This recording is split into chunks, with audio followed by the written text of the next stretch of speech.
Bienvenidos a nuestro canal Te Cuento. Hoy hablaremos de Al Capone, un personaje que definió los conceptos de gángster, mafia o crimen organizado y creó una cadena de muertes enlazadas a ajuste de cuentas interminables relacionados con la ley seca.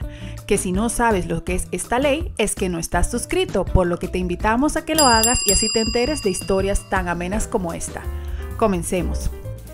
En los callejones oscuros de la historia criminal estadounidense surge un nombre que ha perdurado a través de las décadas: Al Capone, conocido como Scarface o cara cortada, apodo que recibió debido a las cicatrices que tenía en el lado izquierdo del rostro.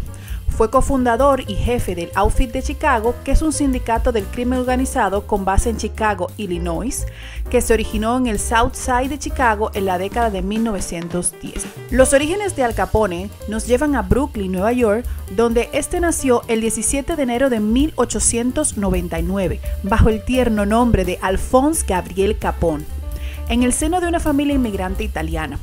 Era el cuarto de 9 hijos. Su padre, Gabriel Capone, era un humilde tendero que luego fue barbero, y su madre, Teresina Raiola, era una costurera. Los Capone emigraron desde Italia a Nueva York en el año 1893 y la situación económica dificultaba la vida de esta familia. Al Capone abandonaría los estudios de quinto grado en la escuela a la edad de 14 años, al ser un chico revoltoso que se castigaba muchas veces por sus repetidas ausencias y por golpear a una profesora, para después irse a trabajar a diferentes lugares. En esa época, Capone conoció al gángster calabrés Johnny Torrio, 17 años mayor que él y muy formado en bandas en Manhattan, quien llegó a convertirse en su mentor y Capone en su mano derecha. Johnny Torrio introdujo al Capone en diferentes bandas juveniles de ladrones, como los famosos Five Point Gangs, la banda juvenil más peligrosa de aquellos tiempos, cuyo principal objetivo era dar palizas por encargo y el asesinato, que en aquella época costaba solo $100. En esa época, Capone trabajó como camarero y guardaespaldas en un club nocturno del gángster Frankie Yale. Y una noche que lo marcaría para siempre, literal y metafóricamente, Capone se emborrachó e insultó a una de las chicas que trabajaba allí, provocando una pelea entre él y el hermano de la chica, Frank Galluzio, quien con una navaja marcó 3 veces en la cara izquierda a Al Capone, desde la oreja al mentón. De ahí nació su famoso apodo de Scarface o cara cortada. A partir de entonces, Al Capone solo se fotografiaría siempre exclusivamente por el lado derecho. El 30 de diciembre de 1918, Capone se casó con una dependienta, la irlandesa Mary Josephine Coughlin, que había dado a luz a su único hijo el 4 de diciembre de ese año, Albert Francis Capone. Se trasladan a Chicago entonces en el 1919 a petición de su mentor, Johnny Torrio, para trabajar junto con este en la banda de James Big Jim Colosimo, artífice de un imperio criminal basado en la prostitución, el juego y el chantaje, casado en ese momento con la Madame Victoria Moresco, tía de Torrio. Más adelante, en esa etapa, Torrio, tras encargar supuestamente la eliminación del jefe Colosimo, se convierte en el jefe del gang de Colosimo, desarrollando el negocio en torno a la venta de alcohol ilegal durante los años de la ley seca, confiando a Capone la dirección ejecutiva de la organización de la banda a lo largo de los años 20, para expandir el negocio, explotando principalmente la prostitución, el juego ilegal y el tráfico de alcohol canadiense.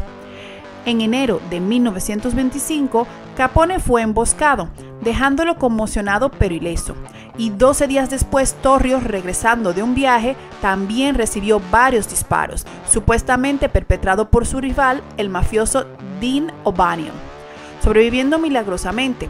Y es a raíz de esto que Torrio decide retirarse a Italia para evitar males mayores y transfiere todo el poder a Capone. Y Capone, con 26 años, se convierte en el nuevo jefe de una organización que acogía burdeles, cervecerías ilegales y una red de transporte que llegaba hasta Canadá, con protección política y policial. Su banda criminal se convirtió en la más poderosa de Chicago, contando con entre 700 y 1000 maleantes, matones y pistoleros, un montón, más aquellos a los que podía recurrir como aliados contratados eventualmente.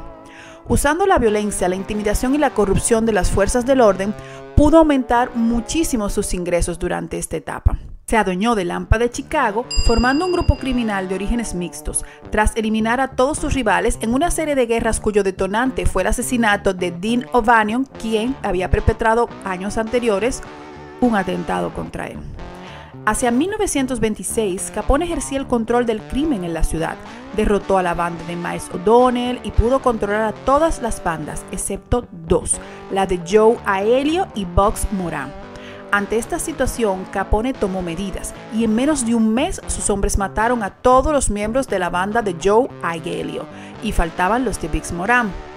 El 20 de septiembre de 1926, en venganza por la muerte de Dean O'Banion, el anterior jefe de los Northside Gangs, afuera de la sede de Capone en el Hawthorne Inn, armados y en varios autos, abrieron fuego con metralletas Thompson y escopetas en las ventanas del restaurante del primer piso. Capone resultó ileso y pidió una tregua, pero las negociaciones fracasaron.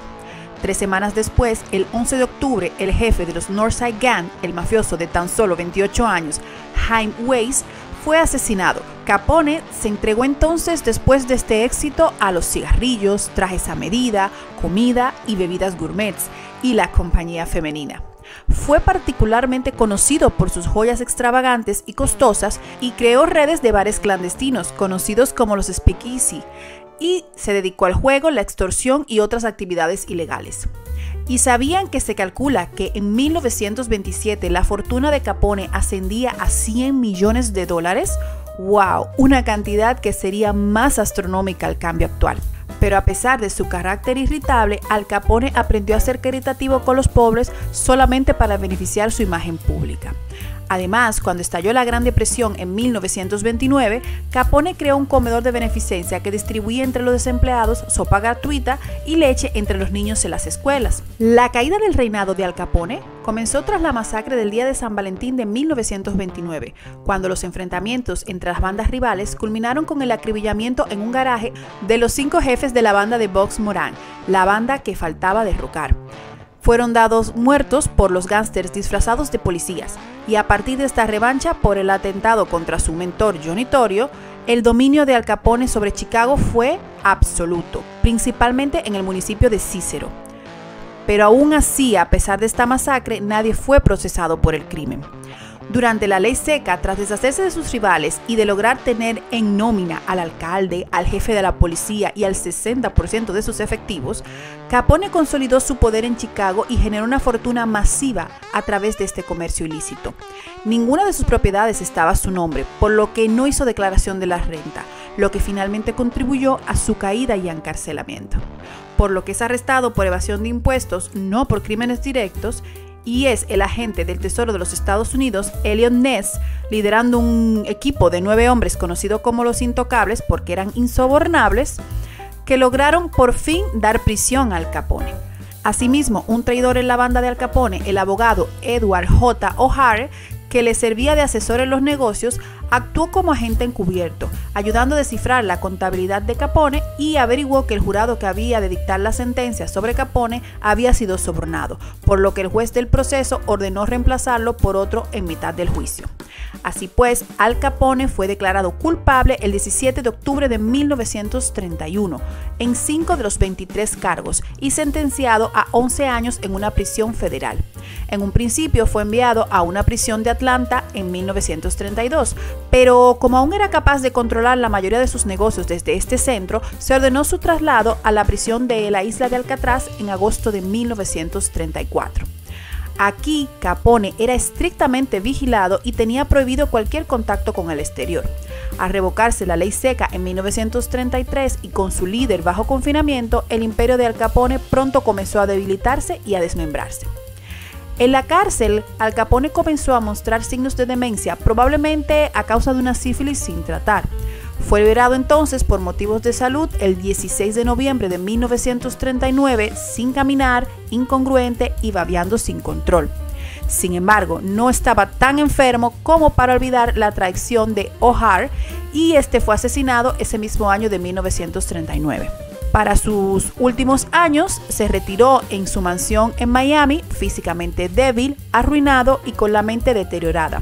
sufriendo el 21 de enero de 1947 un derrame cerebral y muriendo 4 días después de neumonía, el 25 de enero de 1947, encontrándose muerto en la bañera. En conclusión, la vida de Al Capone es un recordatorio de la complejidad del poder, la ley y la moral en los Estados Unidos, un capítulo que no puede ser olvidado. Gracias por habernos escuchado. Si te ha gustado, suscríbete y regálanos un like, que es muy fácil. Y si nos compartes, sería genial para que así más personas puedan conocer historias curiosas como esta. Hasta la próxima.